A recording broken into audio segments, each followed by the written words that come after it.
Nampally railway స్టేషన్లో అగ్ని ప్రమాదం సంభవించింది. హైదరాబాద్ నుంచి జైపూర్ స్పెషల్ ఎక్స్ప్రెస్ లో ఈ అగ్ని ప్రమాదం చోటు చేసుకుంది. 3 tier AC coach B1, B2 బోగీలో మంటలు చెలరేగాయి. హైదరాబాద్ నుండి జైపూర్ వెళుతున్న ట్రైన్ నాంపల్లి నుంచి 7 గంటలకు జైపూర్ కు బయలుదేరనున్న ట్రైన్లో ఈ అగ్ని ప్రమాదం జరిగింది. 3 ఫైర్ ఇంజన్లతో అగ్నిమాపక సిబ్బంది మంటలను అదుపులోకి తీసుకువచ్చాయి. బోగీలలో ఎవరూ లేకపోవడంతో పెను ప్రమాదం తప్పింది. అప్రమత్తమైన సిబ్బంది ప్రయాణికులను బయటకు పంపించి మంటలను అదుపు చేశారు.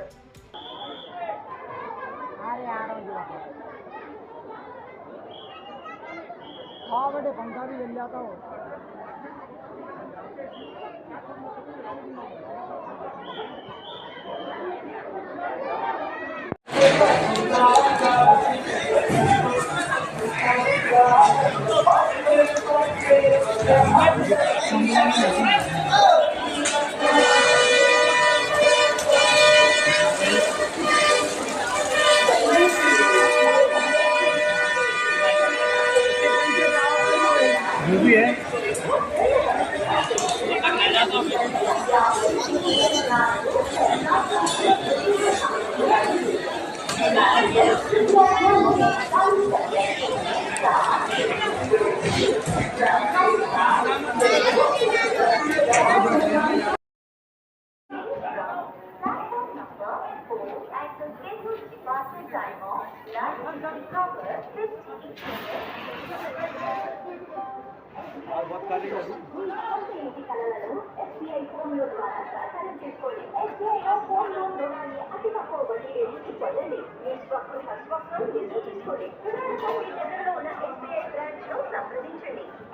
जामा